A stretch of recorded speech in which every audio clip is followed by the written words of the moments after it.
Ayan po, magandang araw po sa bawat isa po sa atin at patuloy po tayong lalapit sa ating Panginoon sa umagang ito. Naman pong oras yung inyo pong bibigyan din pansin sa buhay po natin, yung ating tinatawag po na devotion o yung panata ay mahalaga po. Dito po sa akin pong napagbulayan, yung pong Genesis 2:21, 22 na kung saan po ay pinakikita po ng ating Diyos Ama dito na si Adam ay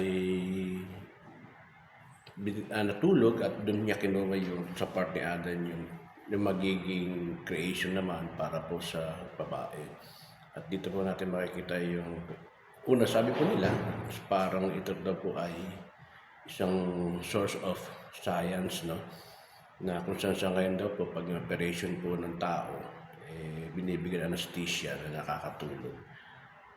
Dito parang sinasabi po ng ilang mga scholar na dito pa lang nagsimula na po yung operation, nagsimula na po yung anesthesia, na wala pong pain na naramdaman po si Adan.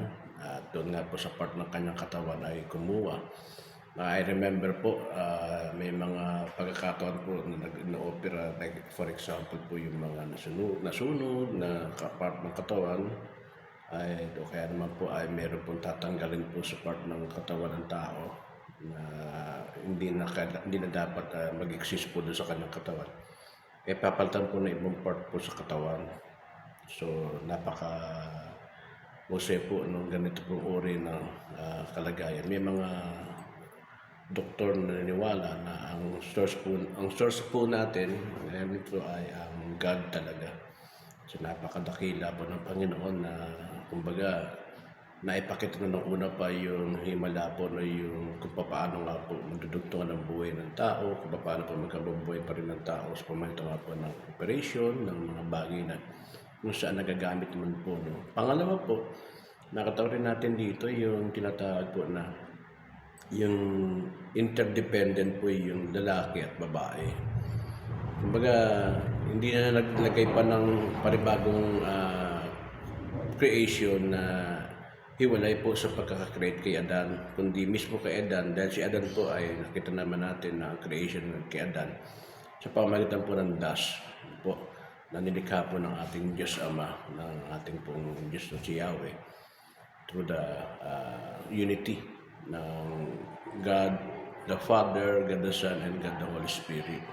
So dito makita natin na mayroon pong mga bagay ngayon sa buhay ng tao na talagang pilit pong pinaghihiwalay po ito, no? Yung babae at lalaki. Kaya nga ho dito makita natin na talagang yung unity po, pagka ho tayo po ay nag-isip, naggumawa ng mga bagay na paghihiwalayin po, yung principle po na ginawa ng ating Diyos Ama ay talagang makikita natin na magugulo po, magkakaroon po ng sitwasyon. Kaya po ito ay nagkakaroon po ng tinatawag na hindi magandang kalagayan.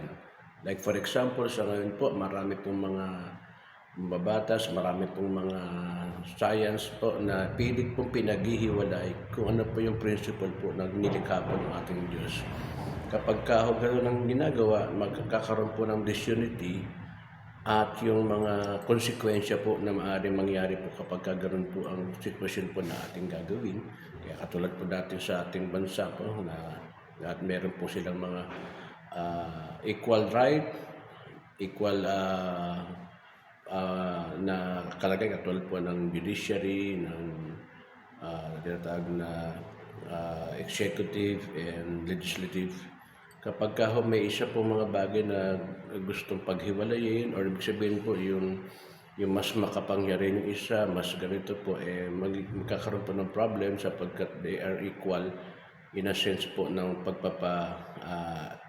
kaisa po ng prinsipyo po ng pagpapalakad po ng gobyerno. Kaya na makita natin, ganoon din po sa church, pagka po nagkaroon tayo ng tinatawag na disunity, ay maapektuhan po yung tinatawag na kaisan po at yung dealing at yung gabay ng Diyos, kasi mangyayari marami pong mga pagkakataon sa buhay ng Kristiyano na may nangyayari pong ganon. Kahit po sa bahay, sa family, ganon din po kapag nagkaroon ng ganong bagay na pilit na pinaghihiwalay, magkakaroon po ng hindi maayos po na kalagayan. Kaya dito makita natin yung prinsipyo po ng Diyos na magkaroon po tayo ng tinatawag na dealing, at ang Diyos po ang siyang nagbigay ng kaisan at lahat ng bagay na nilikha ng Diyos po ay maganda at perfect po. Kaya naman ito yung madalas po nangyayari. Pilit na pilit po ng kaaway, ng kalaban ni si Satan na sirain, yung i-disunite po yung mga bagay na kamangha-mga ginawa po ng ating Panginoon. And just we have to pray na dalangin po natin, no? Patuloy po tayo manalangin po sa bansa, sa church, and to the family na yung prinsipyo po ng Diyos at yung pong layunin ng Diyos at purpose po ng Diyos ay patuloy pong mag-exist at patuloy pong maganap po sa ating pong buhay. Salamat po and magandang araw.